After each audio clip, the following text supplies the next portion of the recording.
Welcome to WestfordCAT's weekly news show. I'm Alex Svensson. Tomorrow is the first day of fall, and with it comes lots of news stories. Let's begin with the top stories from this past week.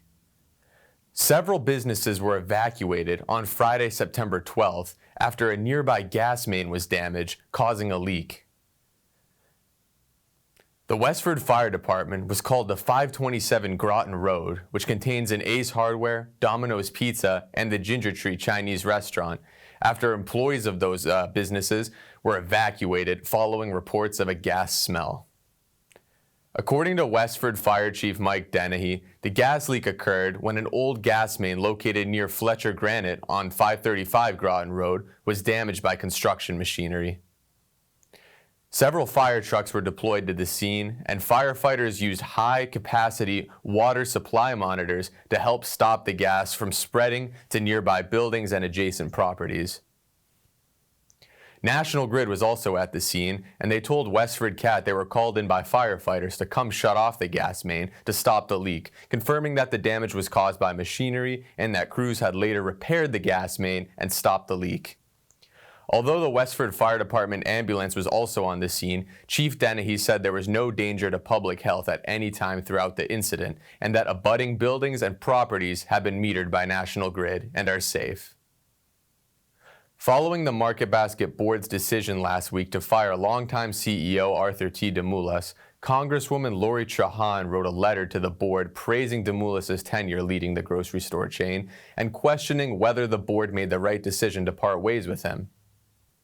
For me, Market Basket has never been just a grocery store, Trahan said. It's part of my DNA.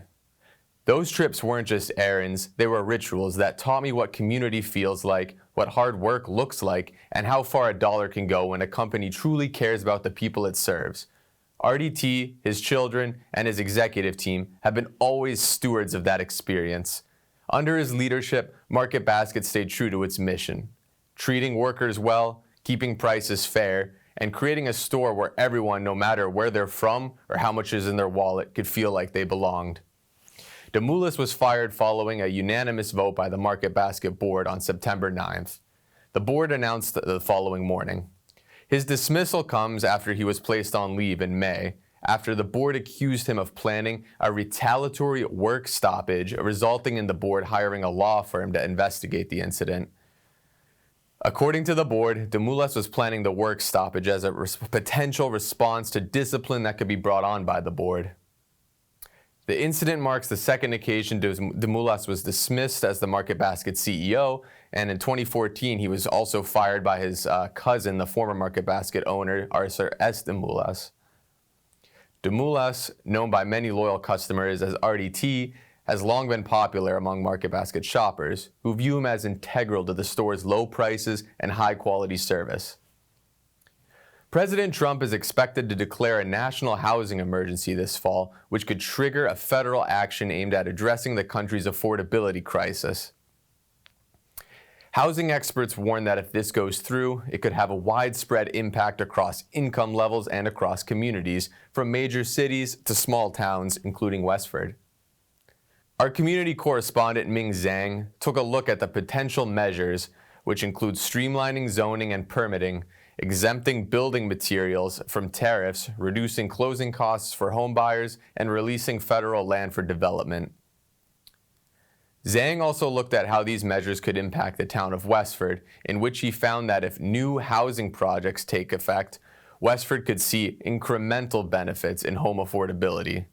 But without strong infrastructure support, the town may face added strains on the schools, roads, and services.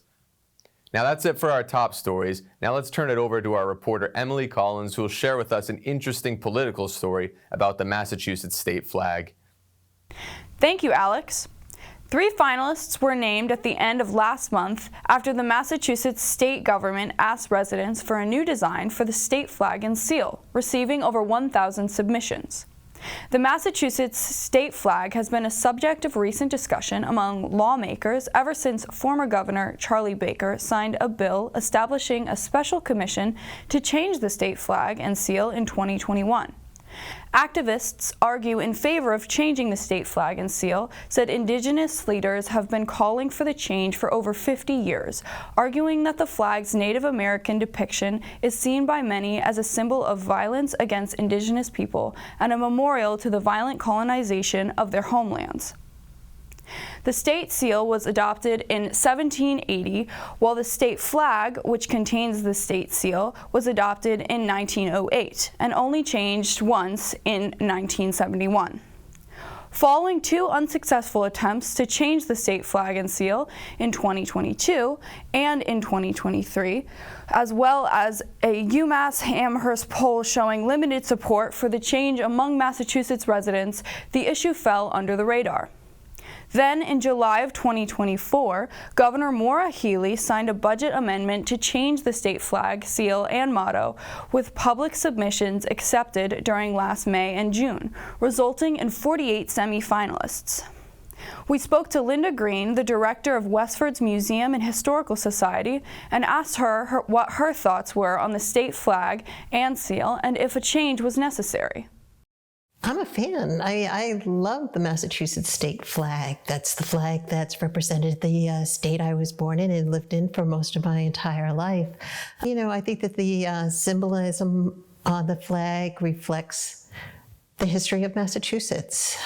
You've got the Native American in the middle of the flag, in the middle of the shield. That always reminded me of the first Thanksgiving and the Pilgrims, and that type of representation, or the type of symbolism that represents Massachusetts. The sword in the arm, with liberty and the Revolution, dating back to the 1775, 76, when the Revolutionary War was a big impact. And here in Massachusetts. And I think those are very two strong symbols of Massachusetts, and represents the state very, very well. And I think more than replacing the flag, maybe we need to just do a little more education about what all these symbols mean and what they represent in our history. A new state flag, seal, and motto will be chosen following public input sessions held through October, with the Seal, Flag, and Motto Advisory Commission set to present its final recommendations for the design to Governor Healey and the state legislature in December. Thank you, Emily. With the fall season beginning, many Westford residents are looking for new activities to take part in. I sat down with Michelle Collette, the director of the Westford Recreation Department, and asked her about what the Recreation Department has in store for the fall season. My name is Alex Svensson. I'm a reporter here with WestfordCAT. Joining me today is Michelle Collette, the director of the Westford Recreation Department. Thank you for having me. We always appreciate this visit here at WestCAT. Do you want to tell us a little bit about yourself and your role at the Westford Recreation Department, and then what the Recreation Department does? In 2022, like you said, when the department was separated and the Parks and Cemetery Division went to DPW, I became the recreation director and have been in that position ever since.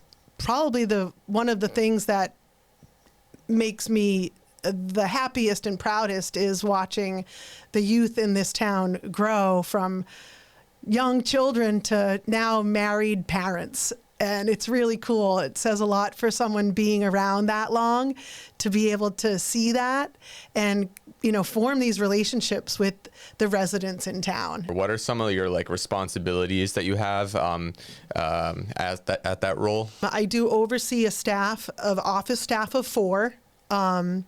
Right now, our after-school programs, I have one in each school, so I oversee 6 site directors, 1 assistant site director, and then several counselors. So I'm actually kind of a daycare director, so to speak, too, because I am in charge of licensing the 6 after-school programs. I have to follow certain regulations through the state and the Department of Early Education and Care, so I work closely with them to get our programs licensed and run safely and appropriately through their regulations that I have to follow. What is kind of what some things that the Westford Recreation Department does? Like, what are maybe some programs and activities that it offers? Some of our most favorite ones, or popular ones, I should say, is our Nighthawks right now, fall cross country. But Coach Alex runs also Summer Olympics in the summer, track and field in the spring, and fall is fall cross country. It's one of our most popular track programs. We also have speed and agility with Coach DJ Brock. If anyone has taken one of his classes, they know exactly who he is and how amazing he is. He runs over at the Nutting Field, one of our field properties.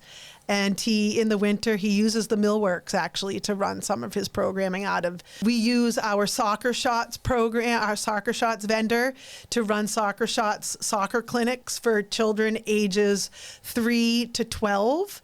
That happens on Sunday afternoons. All of this information can be found on our website, at westfordrec.com. Mm-hmm. We are currently having a Brazilian United soccer clinic on Wednesdays this fall. We have our chess program with Master Pratibha starting soon on Thursday evenings. And we are starting a new yoga program with Kelly Diaz. All right, Michelle, thank you very much for your time, and thank you so much for talking a little bit more about the Westford Recreation Department. It's been great having you here today. Sustainable Westford will host an event dedicated to preserving Westford's natural rhythm this coming Saturday, September 27th. The event, called Sunlight to Starlight, will be hosted at the First Parish Church United and will last from 2 p.m. to 4:30 p.m. and is free to attend. The program will explore how everyday choices can support family health, community well-being, and the natural world. The event is co-sponsored by Westford Climate Action and the town's Clean Action and Sustainability Committee. Now let's take a look at this week's weather forecast. Following a cool but clear and sunny weekend, temperatures will increase again this week with highs in the mid to high 70s Monday and Tuesday and a chance to reach 80 on Wednesday. It will be mostly clear and sunny throughout the week with a chance of rain later this Thursday. Now let's take a look at some recent sports scores. The Westford Academy Ghosts football team had a sluggish start to the season, losing at home to the Lowell Red Raiders 24-14 on Friday, September 12th. Meanwhile, the New England Patriots will be back at Gillette again this Sunday, taking on the Carolina Panthers.